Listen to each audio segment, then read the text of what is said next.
This is Marketplace. I'm David Brancaccio. Next week's handover of Hong Kong from Britain to China is just the latest example of the tremendous political and economic change going on in Asia. Two currently in the news, China's MFN status is being renewed, as we mentioned earlier, and Taiwan and China have been impressing each other with military maneuvers. But as Daniel Snyder reports, there's evidence of the earth-shaking changes taking place in Asia much closer to home in California. If you drive out of downtown Los Angeles and head northeast towards the San Gabriel Valley, you'll soon come across the cities of Alhambra, San Gabriel, and Monterey Park. It's here that many signs for shops and restaurants begin to appear in Chinese as well as English. Travel farther, and the English lettering on some signs disappears entirely. That's because Southern California's San Gabriel Valley has become an enormous new Chinatown for several 100,000 relatively recent immigrants from China, Taiwan, and Hong Kong. Teresa Yao runs a store in Alhambra where, like most other shops in the area, business is usually conducted in Chinese. Yao is typical of the people who live and work in San Gabriel. She left Taiwan less than a decade ago. She still has family there, but the surroundings here make her feel very much at home. We have a Chinese market, like 10 of them at least, local. So it's really convenient for us to buy stuff. And that's obviously has much better selection than, say, Lucky's Market or something. Yeah, because we have more Oriental food that we can. A lot of things are imported from Taiwan, Hong Kong, you name it. Over the last 15 years, immigrants like Teresa Yao have made the San Gabriel Valley their home. Sedate, prosperous, tree-lined neighborhoods with hundreds of thousands of Chinese-speaking immigrants extend for miles. Chinese movies playing at a nearby theater often don't have English subtitles, and the folks running a local Japanese restaurant speak Chinese dialects, not Japanese.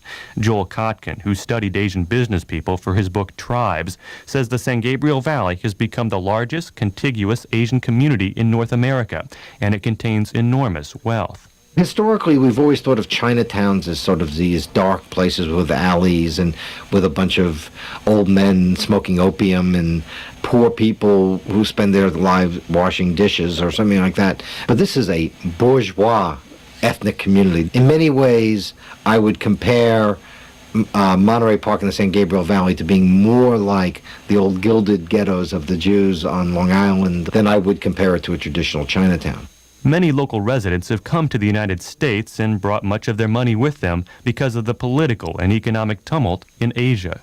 America is always looked upon as a very stable political community. Frankie Leung is a Los Angeles attorney who helps Chinese-speaking people invest in Southern California.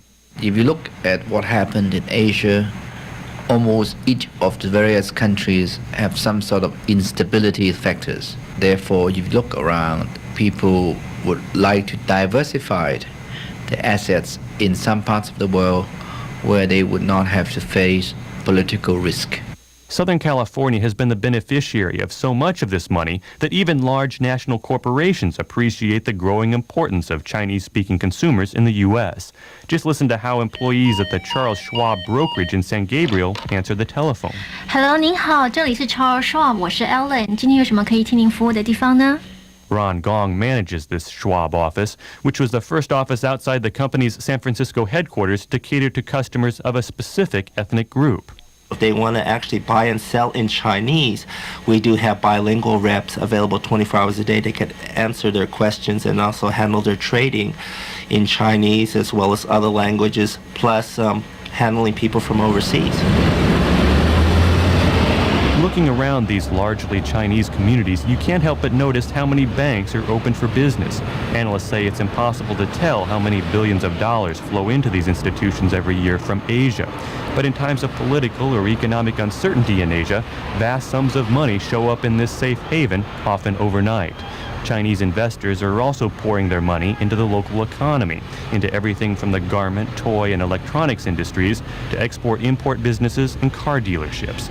Jack Kaiser, chief economist at LA County's Economic Development Corporation, looks out the window of his downtown LA office and points out that some Chinese business people are starting to invest in glitzier, more high-profile properties than they used to. If you look out my window and you see the Bonaventure Hotel, which is one of the landmark structures in Southern California because because it's a favored shoot for movie studios. The old owners was a U.S. insurance company, and now you have a Taiwanese investment company called Forward Time. And they have dumped a lot of money into that property. This is the case in the other two downtown hotels.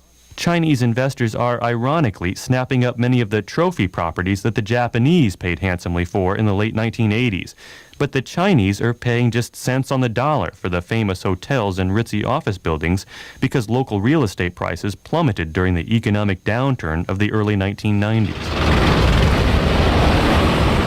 The recent transformation of the San Gabriel Valley, says Los Angeles historian Norman Klein, illustrates that Southern California is no longer simply an important city in the western U.S., it's also becoming an eastern capital of a new Asian-Pacific economy. It's really an entire West Coast phenomenon, the building of a Pacific economy and with it a Pacific civilization, which is hard for people to understand from other parts of the country because they really think that there are Chinatowns in Los Angeles. No, there are Chinese cities. There are entire cities. In Southern California's San Gabriel Valley, I'm Daniel Snyder for Marketplace. Telecom USA.